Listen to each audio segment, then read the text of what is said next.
Let me ask you, you're on your tour bus from Montana, and what specifically are you getting from your fans when it comes to the debt ceiling? What are you hearing? Well, honestly, we play for all kind of people out here, and they're much more worried about ceilings over their head these days, roofs over their heads, than they are the debt ceiling. I'm sure that's very important to a lot of people, but it's kind of hard to convince the farmers out there that that's the most important thing, especially when they go to the bank and find out what their debt ceiling really is. When you talk to these farmers, you talk to folks in Montana, you were in Oregon a couple days ago, you're across the country, what are their biggest frustrations, just in general? Well, the fact that the farmers aren't making enough money.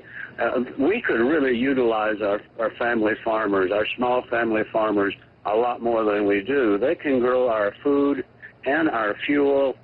We don't have to run around the world starting wars over oil. We can grow everything we need right here in our country, and our farmers need the work, and we just need to put more young people out on the farms to start farming for us. I want to share a poll with you. I know a lot of people have been polling. The president has signed this, debt deal, this bill now officially signed. But CNN did the first national polling on the debt deal last night. Here's what we found. 52% disapprove of this deal that has now passed. Why, when you talk to these, regular folks, why do you think they're so disappointed in this? Well, because it's not really about them. It's more about the people who have all the money, the farmers out there and the working people, they don't have that debt ceiling to worry about.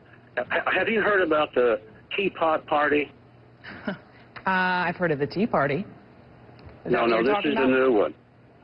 No, Willie Nelson, I don't know if I want to ask. Throw it out on me. What's that? Well, no, it's, when I got in a little problem down here in Texas a while back, I just said, well, now there's a Tea Party. So what we need is a teapot party. So I kind of formed one, and the next thing you know, thousands of people all over the country in every state in the union have joined up. So I just wanted to kind of fill you in on